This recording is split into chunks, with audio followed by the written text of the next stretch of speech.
कालापानी लिपुलेक लिम्पियादुरा के यो भारतको भूभाग हो या नेपालको? यो कुरा जान्नको लागि 1815 डिसेम्बर 2 मा भएको सुगौली सन्धि, त्यति बेला के भएको थियो, सुगौली सन्धिमा के भएको थियो भनेर जान्न एकदमै जरुरी हुन्छ। र त्यति बेला 1815 मा भारत भन्ने देश नै थिएन। एउटा इस्ट इन्डिया कम्पनी थियो जसलाई ब्रिटिसहरूले चलाउँथे। धेरै जसोलाई यो कुरा थाहा नहोला र के भन्यो यस्तो भन्ने पनि होला है। तर एकैछिन यो म्याप हेर्नुहोस्, यसमा मैले तपाईलाई डिटेल्समा बुझाउने छु कि त्यति बेला इन्डिया कम्पनी थियो न कि देश। अब चाहिँ कतिले भन्ला तँलाई चाहिँ कसरी थाहा भयो भनेर भन्ला है। अब यहाँ हेर्नुहोस् है, यहाँ 1815 को म्याप हो, यो 1815 को ब्रिटिस म्याप हो। त्यति बेला चाहिँ यहाँ नेपाल भन्ने देश स्थापना भइसकेको थियो। नेपाल भन्ने देश स्थापना भइसकेको थियो।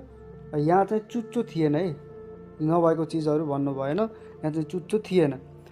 त्यसपछि यहाँ तल आएर यो रातो रातो है, जति पनि यो रातो रातो यो जो भूभागहरू छ यो इन्डिया, इस्ट इन्डिया कम्पनी थियो। यो चाहिँ ब्रिटिसहरूले चलाउँथे है।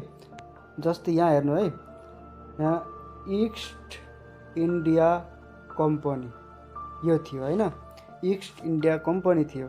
यो कुनै देश भनेर बताइएको थिएन।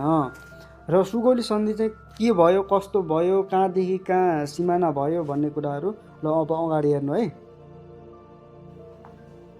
र अब म्यापमा त तपाईँहरू क्लियर हुनुभयो होला। ल अब चाहिँ अगाडि के भएको थियो त, अगाडि किन चाहिँ अझैसम्म यो चाहिँ विवादमा छ त, आउनुहोस् अब अगाडि बुझौँ है त।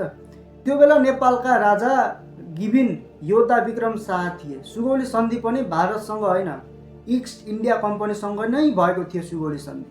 त्यस बेला नेपालले आफ्ना राज्य विस्तार गर्दै पश्चिममा कुमाऊँ गढवाल र पूर्वमा सिक्किमतर्फ प्रभाव बढाउँदै गएको थियो है। क्षेत्रीय नियन्त्रणको विषयमा नेपाल र ब्रिटिस इस्ट इन्डिया कम्पनी बीच तनाव बढ्दै गयो। अन्ततः 1814 मा युद्ध सुरु भयो। कसरी भयो त युद्ध सुरु? ल आउनुहोस् जानौँ है त। युद्धमा नेपाली सेनाले धेरै ठाउँमा बहादुरीपूर्वक लडे र केही ठाउँहरू ओगर्दै भारततिरका ठाउँहरू धेरै नै आफ्नो बनाउँदै गएपछि पनि अब त्यति बेला चाहिँ अब धेरै ठाउँ ओगटिसकेपछि अङ्ग्रेजहरू ठुलो सङ्ख्या थियो है, सेनाहरूको ठुलो सङ्ख्या थियो र हात हतियार थियो। पछि गएर चाहिँ धेरै नै जग्गा ओगटिसकेपछि यसरी त अब पुरै इन्डिया नै आफ्नो बनाउँछ भन्ने भएपछि अङ्ग्रेज त्यतातिर धेरै ध्यान दिएर धेरै हतियार, अनि फेरि त्यत्रो धेरै बहुमतै धेरै थियो सेनाको। त्यसले गर्दाखेरि पछि चाहिँ नेपाल कमजोर हुँदै गयो। एक दुई फेर हार बेहोरेपछि चाहिँ नेपालले पनि हुन्छ सुगौली सन्धि गरौँ फेरि भन्ने प्रस्ताव स्वीकारेपछि, पहिले नै भनेको थियो, पहिला चाहिँ स्वीकारेको थिएन नेपालले। पछि चाहिँ एक दुई फेर हार बेहोरेपछि चाहिँ नेपालले के गर्यो भन्दा हुन्छ फेरि सुगौली सन्धि गरौँ भन्ने चाहिँ कुरा राख्यो। त्यसपछि सुगौली सन्धि 1815 मा तयारी गरिएको थियो र 1816 मा लागू गरिएको थियो। 1816 बाट त्यो सुगौली मान्न थालिएको थियो। अब विवाद चाहिँ किन हो भन्दा सुगौली सन्धिमा पश्चिममा कालीलाई सिमाना बनाइएको थियो।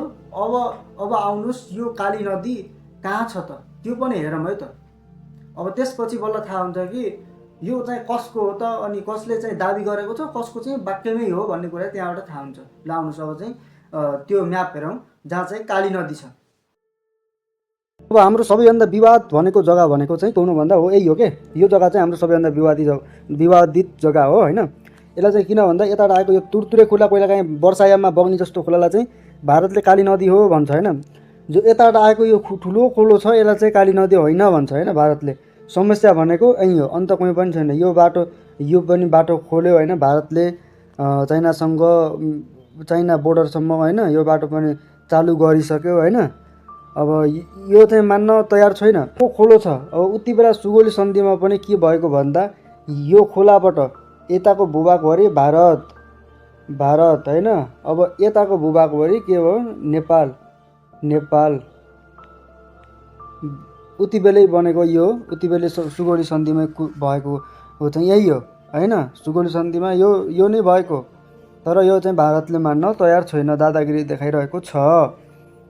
र अब तपाईँहरूले भन्नुहोस् यो कुन चाहिँ सही हो कुन चाहिँ गलत हो भनेर है। भारतले भनेको सही हो या फेरि यो चाहिँ काली नदी, हाम्रो यो उता आएको यो ठुलो खोलो चाहिँ काली नदी हो है। र यो ठाउँमा चाहिँ सेना पनि तैनात गरेको छ। यो ठाउँमा पुलिस सेनाहरू यो ठाउँमा बोर्डरमा तैनात गरेको छ। कसरी चाहिँ बस्यो होइन, इन्डिया पुलिसहरू आर्मीहरू कसरी बस्यो र कसरी चाहिँ यो ठाउँलाई दाबी गर्न थाल्यो भन्ने चाहिँ जान्न चाहनुहुन्छ भने कमेन्ट गर्नु होला।